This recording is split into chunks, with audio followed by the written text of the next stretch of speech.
Isa ho sa mga naging biktima ng alakultong relihiyon ni Pastor Kibuloy ay nagsalita na.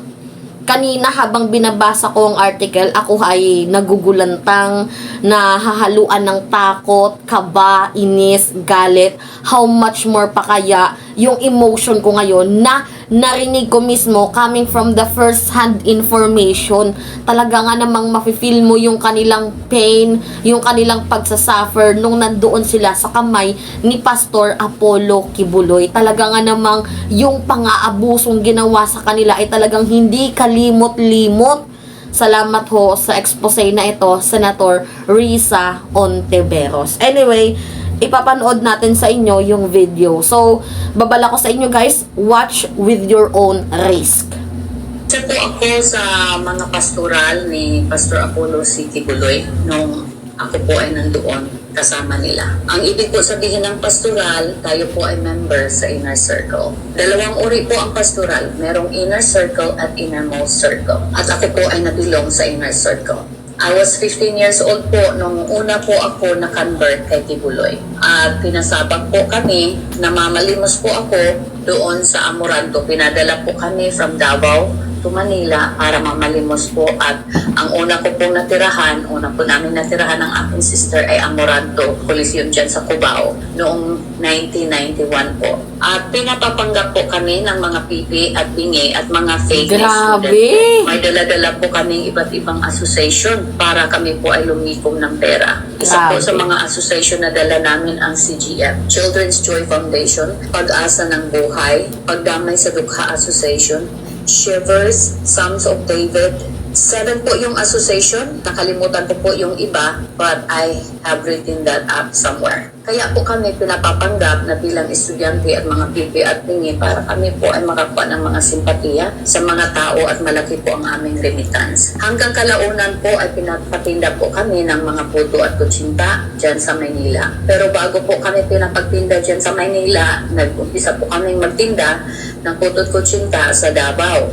Hanggang kami po ay trinaffic sa iba't ibang panig ng Mindanao. Isa po ako sa bestseller ni Kibuloy, kaya ako po ay isa sa mga naipadala sa Manila upang kami po ay magtinda ng mga puto at kutsinta. Kapag kami po ay hindi po makakota at hindi po mabinta ang aming mga paninda, kami po ay may mga punishment. Isa po sa punishment namin ay pinapalo po kami, pinapa-fasting, pinapahiya po sa harapan ng mga workers. At kami po ay dinidisfellowship. At ako po ay nakaranas mismo ng pamamalo galing kay Kibuloy. It was 60 slashes po at ako din po ay nakaranas na babatukan ni Kibuloy. At ako din po ay nakaranas na ipahiya sa harapan ng mga members at workers ni Kibuloy. Bilang pastoral po, ako po ay nagmamasahe ni Kibuloy at sa kanyang mga spiritual wives. At noong una po akong magsalita in 2019, ako po ay inalok nila na bayaran upang manahimik. Pero hindi ko po tinanggap ang alok na yon dahil ako po ay maganda naman po ang ating trabaho dito sa States at malaki naman po ang aking kinikita dito. I am blessed kaya hindi ko po tinanggap yun kasi ang importante po sa akin ang mabigyan ng justice ang aking mga kasamahan na sobrang inabuso. Tama. It's not just for me but for my people who were very abused, especially po sa mga minors, no? Na mga inabuso ni Kibuloy. Yun po ang masakit para sa akin. Marami po akong mga kausap ng mga survivors from different part of the world po.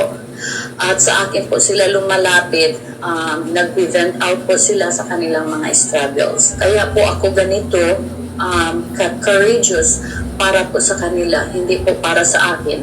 Kasi ako po ay nakapag-umpisa na at nalagpasan ko na po ang struggle na mag-umpisa sa bagong buhay.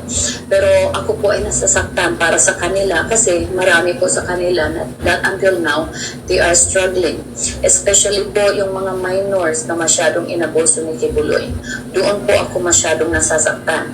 Kaya hindi po ako mananahimik hanggat hindi po tayo makakuha ng justice for everyone. Kaya ito po ang aking panawagan na sana po ang ating mga mambabatas dyan sa Pilipinas ay bigyan nyo naman ng tuon yung ating mga kababayan, lalong-lalo na yung mga kababaihan na sobrang inabuso. Maraming salamat po kay Senator Risa Hontiveros for looking into this matter at sa iba po na mga mambabatas natin.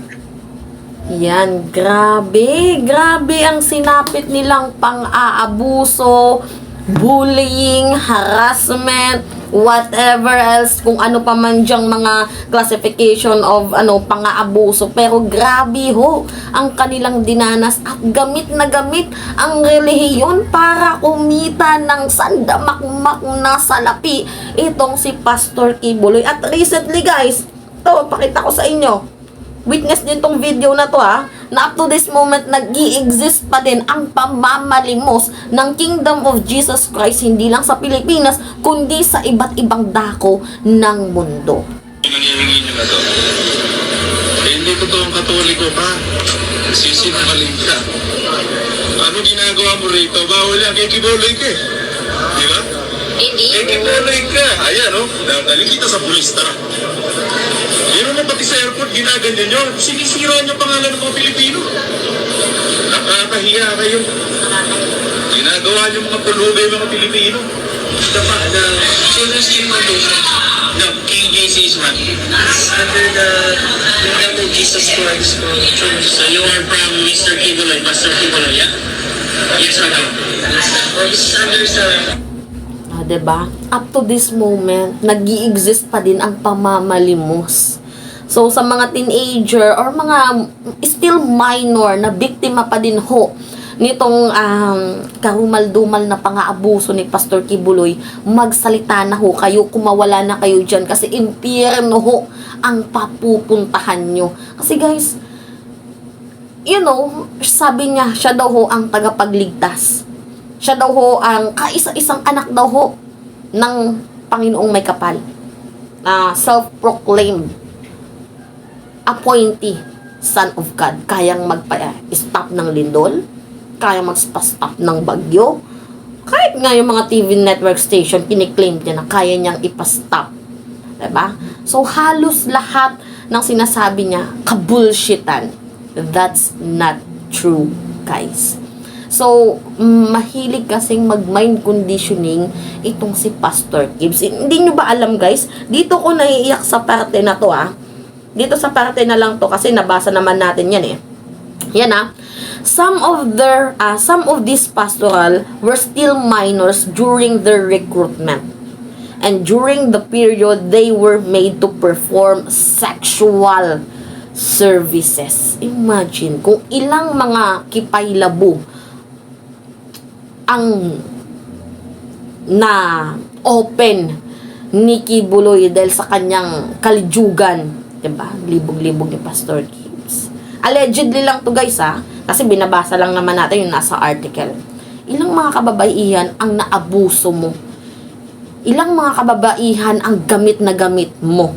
Ilang mga kababaihan ang naparausan mo? Pastor Gibbs. At gaano din kadaming bata, mga minors, ang nabatukan mo? Gaano din kadaming minors ang pinag-fasting mo? Gaano kadaming minors ang pinagmamasahe mo sa batok mo? Diba? Gaano kadami silang mga minors na pinagmamasahe mo? Pinagbabatukan mo, pinapahiya mo, pinafasting mo, pinapalo mo? Gaano kadami? Simula noong 1991 up to this moment, gaano kadami? Yung mga tumanda na at meron ng mga sari-sariling pamilya, ilan na yung pinagbantaan mong babayaran mo para manahimik? Dapat guys, tama itong si Senator Risa Hontiveros. Tama na magpasa siya guys. Tama itong ginawa niya na nagpasa ng House Senate resolution na nag-urge sa committee sa Senate na imbestigahan itong relihiyon ni Pastor Kibuloy. Kasi ang nangyayari dito guys, second version siya ni Aguila, pero mas malala siya kay Senior Aguila. Mas malala siya kay Senior Aguila kasi si Senior Aguila unang na-expose. Pero itong karumal-dumal na ginawa ni Kibuloy, up to this moment, ngayon lang na-expose. Kakalungkot. Nakakalungkot isipin. Padre Damaso. Ganyan ho kung tawagin. Yang mga hinayupak ng mga nagpapanggap na Diyos-Diyosan para makalikom ng pera, para magamit nila sa sariling kapakanan. Sakit. Sakit sa puso nito. Gaano pa kaya kadaming mga inosente ang nasa pangangalaga ng Kingdom of Jesus Christ na hanggang ngayon ay nagsasuffer pa din? Gaano kadami? Grabe. Grabe. Wala akong ibang masabi kundi napaka-demonyo kung totoo man ito. Anyway, yun lamang ho guys.